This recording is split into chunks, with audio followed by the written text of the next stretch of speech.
Coming up on Mountain News this morning, a community begins to mourn the death of a former student who left his impact on and off the field. And if you plan to go camping, it's important to know that as summer arrives, so do the black bears.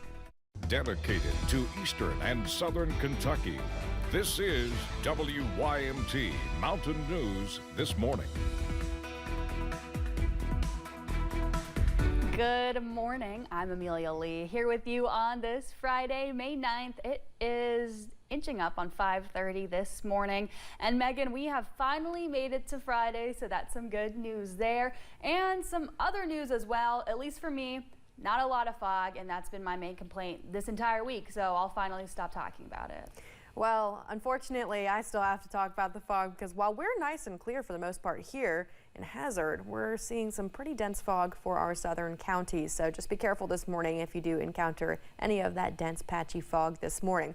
We're looking at clear skies, though, in terms of rain, which is great news. Here's a look at satellite and radar. All in all, just looking at clouds rolling in.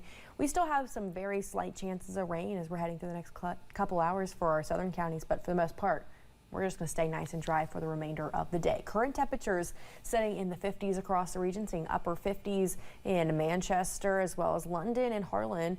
And then take a look at Monticello, 60 degrees. And we'll continue to see the warmer temperatures today, although it will be cooler than yesterday as we are sitting in the upper 60s and low 70s. So not much of a temperature change for the next couple of hours. In fact, here's a look. As we go through the next 12 hours, we'll see that high temperature around that 4 o'clock, 5 o'clock mark with that sun peeking out this afternoon. Definitely looking forward to that. Amelia. A southern Kentucky community is grieving the death of a well-known young man. Ty Hamlin died Tuesday at St. Joseph Hospital in London. The 19-year-old was in a motorcycle crash in Whitley County. Hamlin played football for Whitley County High School, but as WYMT's Phil Pendleton explains, people say he was a leader on and off the field.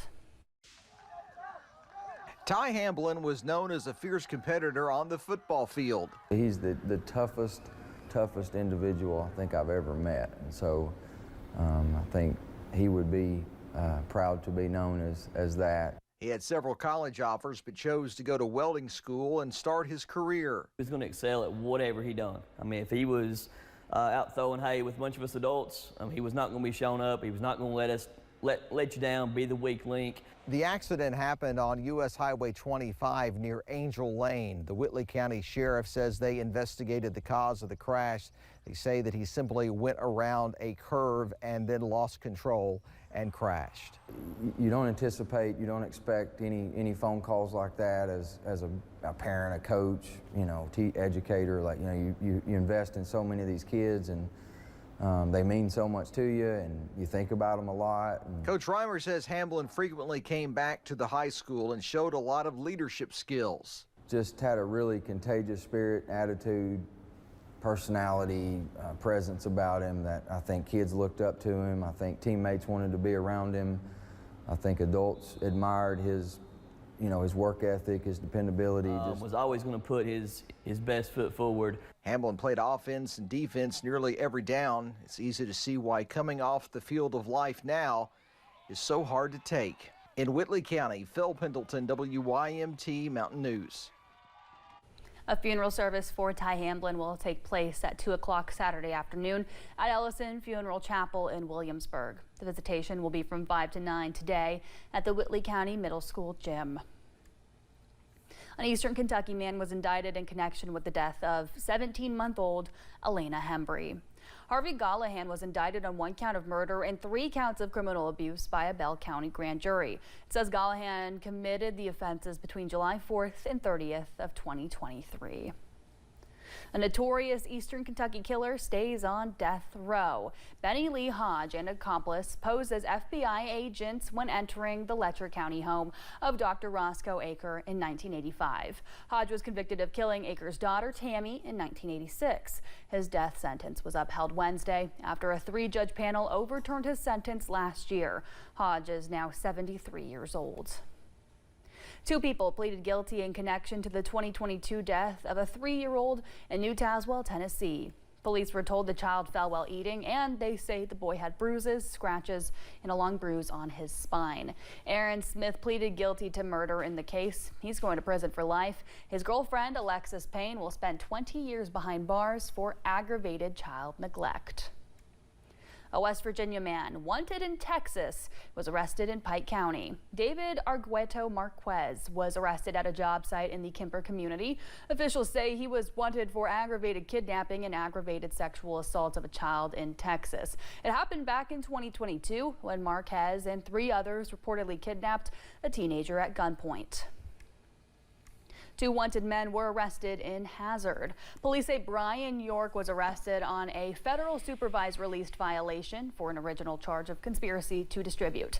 Law enforcement agencies also arrested Michael Wombles. He was wanted by the Los Angeles Police Department for possession of child pornography. That warrant was issued in 2020. Wombles now awaits extradition to California. Deaths on Kentucky highways have gone down. In a release from Governor Andy Beshear's office, it says there were 107 fewer deaths on highways last year compared to the year before. Officials say this marks the lowest number of deaths on roadways in 10 years. And in a statement, the governor says, quote, "These numbers mean fewer families will have to deal with such painful loss, and it's welcome news. By working together, we can ensure everyone traveling on Kentucky's roadways makes it home safely. Let's keep doing all we can to prevent tragedies like buckling up, driving distraction-free, and slowing down." Every year, inspectors from the Kentucky Department of Agriculture inspect the more than 60,000 gas pumps across the state. They check the quality and quantity of fuel at every pump. Inspectors look for signs of bad gas and complete a weights and measures test to ensure you actually get the gallon of gas you're paying for. Whether the gas test's over or under, the inspector lets the station know so they can correct that issue. A reading of 6 negative, 6 positive, 0 is perfect. 6 overs means you're getting a little extra. 6 below means you're not getting as much. Oh, look at this plus. It is above plus 15, so everyone who got diesel there will be happy. Once the test is complete, a stamp is placed on the seal to tell inspectors who changed the calibration last. This helps inspectors determine whether a gas station actually went in and fixed any issues they were supposed to. Throughout the mountains, you might have noticed an increase in black bear sightings as the warmer weather has moved through. Park rangers say now is the time that bears are most active, looking for food since berries and other plants they eat in the forest aren't yet available. Officials at the Breaks Interstate Park say if you do encounter a bear, you should be loud, make yourself appear bigger, and get as far away and get to safety as quickly as possible. They also say there are ways to safeguard your home, including bear-proof trash cans, electric fences, and putting things away. A bear's sense of smell is so much greater than like a bloodhound. So if you've got food outside, he's going to be able to smell that, or she, from a long distance away. So, and then they're going to come visit you probably late in the night and steal your garbage or your bird feeder or your pet's food. Make sure you keep your car locked because bears can actually open doors. You can find more tips on our website, WYMT.com. Some folks in parts of eastern Kentucky experienced hail yesterday. It's important to know that hail can cause problems on an agricultural level. Ben Pruitt, who's the Whitley County horticultural agent, says damage from hail is a big concern, but there's also the aftermath. Only is the leaves and the stalks and the fruits getting damaged, you know, those plants are also being opened up to a lot of fungal and bacterial disease issues in the future. Pruitt says it's similar to a person getting a wound. If you have a wound that's not cleaned or covered up, it runs the risk of infection. The same thing goes for crops. In Louisville, the Ohio River reached its 8th highest level in recorded history after last month's flooding in Kentucky. Business sitting on the river, like Captain's Quarters, were overwhelmed with floodwaters. The owners normally fill the restaurant with fresh water in an effort to make cleanup faster. They were hoping to reopen by the Derby, but this year's flood caused more issues than they thought. Now, 1 month later, their doors are back open.